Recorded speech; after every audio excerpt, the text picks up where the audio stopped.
Hello, happiest of folks, and happiest of days to each of you for you folks. I hope you guys are just having an absolutely amazing day, one of the best in your entire life today. And it will just get better from here. And if not, that it will be by the end of the day, or at least one of your top 10s. So today we're taking a look at the short story by the classic author, Clark Ashton Smith. It's a very, very fast read. It's like 5 or 6 pages long. It'll probably take you it didn't even take 10 minutes for me to read it for the first time. It's probably more flash fiction in today's thing. It's called A Platonic Entanglement. It was published in first collection in 1989 called Short Stories Writings Index. And that story included in the strange shadows and uncollected fiction and essays of Clark Ashton Smith in Greenwood Press in 1989. For you folks, and so it's very, very recent stuff. So basically, Clark Ashton Smith was somebody who wrote in the pulp-era, was one of the big three for the weird tales and era. Two of his fellow writers died in the mid-30s. Robert E. Howard, who created the Conan the Barbarian and stuff like that, and he really popularized sword and sorcery and put it on a map in a major way, so he's remembered for that. And then his other peers, H.P. Lovecraft out there too, who would write a lot of cosmic horror stuff in the Cthulhu Mythos and put that on the map in a very major way too. Neither one of them created, but they definitely popularized it with his Cthulhu Mythos and that sort of thing. And so he's remembered today too, fondly too. And then Clark Ashton Smith outlived them both. And that sort of a thing. And he actually has more short stories, I think, than should do. And those are both very prolific. And that sort of a thing. And then he's more of a, he writes in 3 genres that we carry, however, in the general science fiction, fantasy, and horror. But he is typically probably more known for his whole fantasy stuff, heavily influential stuff like the 7 Gaseouses, which is heavily influential in early Dungeons and Dragons in the first edition stuff, as well as his French era fantasy that heavily influenced Castle Lambert's actually sent in that era. And that sort of thing, right? So if you can check that out, if you like that stuff too. And there we are for you folks. And then the idea here, and then he also was very, very popular, even then in that time too, as somebody who was did a lot of poems and prose poems early in his life. And that sort of thing. He actually published a collection of poetry very, very early on in his life. He's from the Bay Area, and was considered one of the last great American poets, right? And heavily influential and stuff. So this short story doesn't even take 10 minutes for me to read. Probably took me more like 5 or 6 minutes. And that sort of thing was very, very fascinating. It's not any of the 3 genres again that we cover.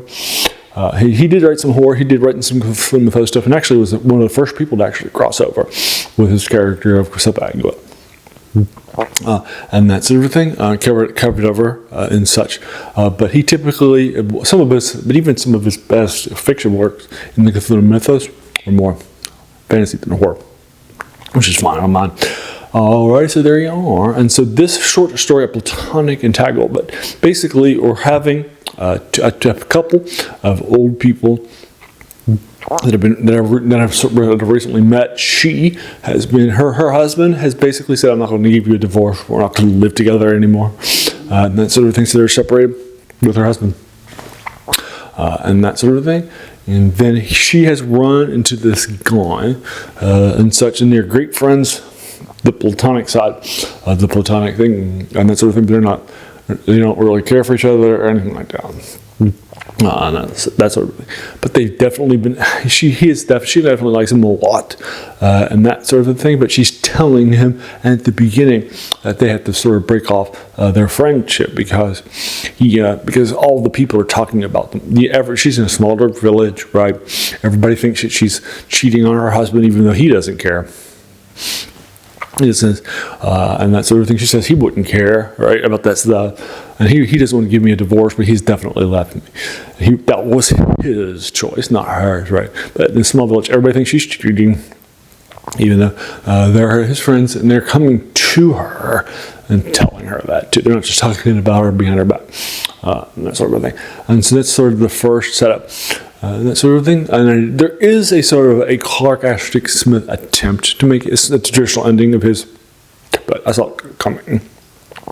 And that sort of thing. And I wouldn't say it was an incredible, strong story, if you will, and that sort of thing. But it's fine. I wouldn't say I'll waste my time. But the ending wasn't that great. I could see it coming, and that sort of thing. So it's probably more of a 6. I'm thinking between a 6 and a 6.5. Sorry, Clark Ashton Smith, but let's because I can't do 6.25. Right? I try to do round halves or full numbers and that sort of thing. Let's run it down to a 6. Sorry, Clark Ashton Smith fans.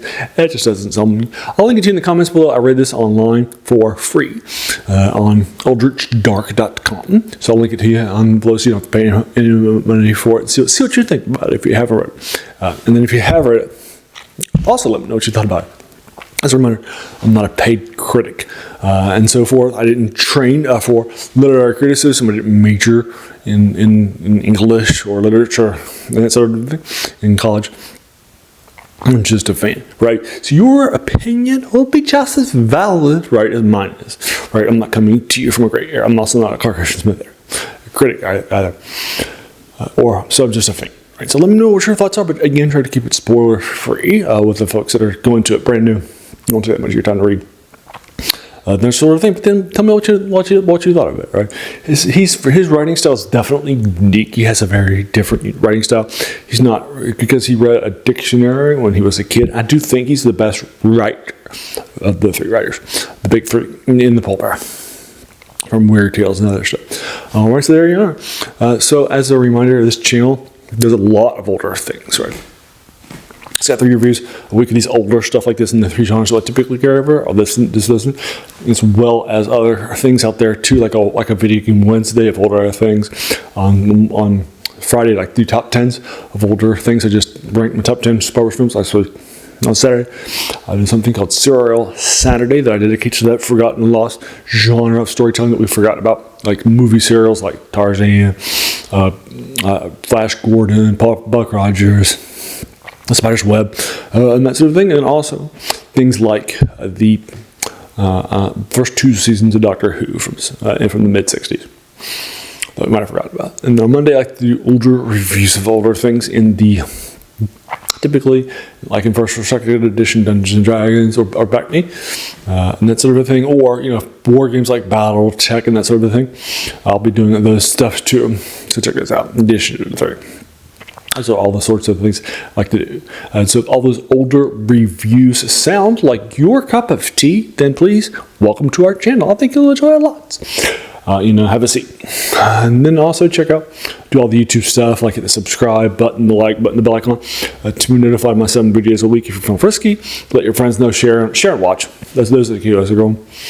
Alrighty. And there you go. And finally, and as a reminder, this older stuff tells you that the passion of this channel too is also the name, right? The worst thing about new books. It's a quote by a French philosopher named Jacques Joubert, who said that the worst thing about them was that they kept us from reading the old ones. This is definitely some older stuff we might have forgotten about. Although this was published later in his life, but you get the idea.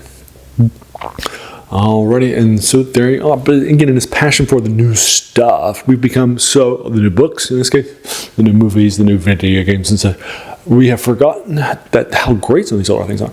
Not that they're bad, they're not, but they're just standing on the shoulders of giants, right? So let's go check those giants out. And that stuff all up and down the block. Alrighty, and so there you are. Thank you so very, very much, for just taking some time out of your day and just investing it, right? And watching my videos, because we all have so many things, right, that are happening in our lives, and we're pulled in so many different directions, right? So the fact that you spent this time with me, that's incredibly humbling. So I appreciate it so very, very much. So thanks again and have an amazing day.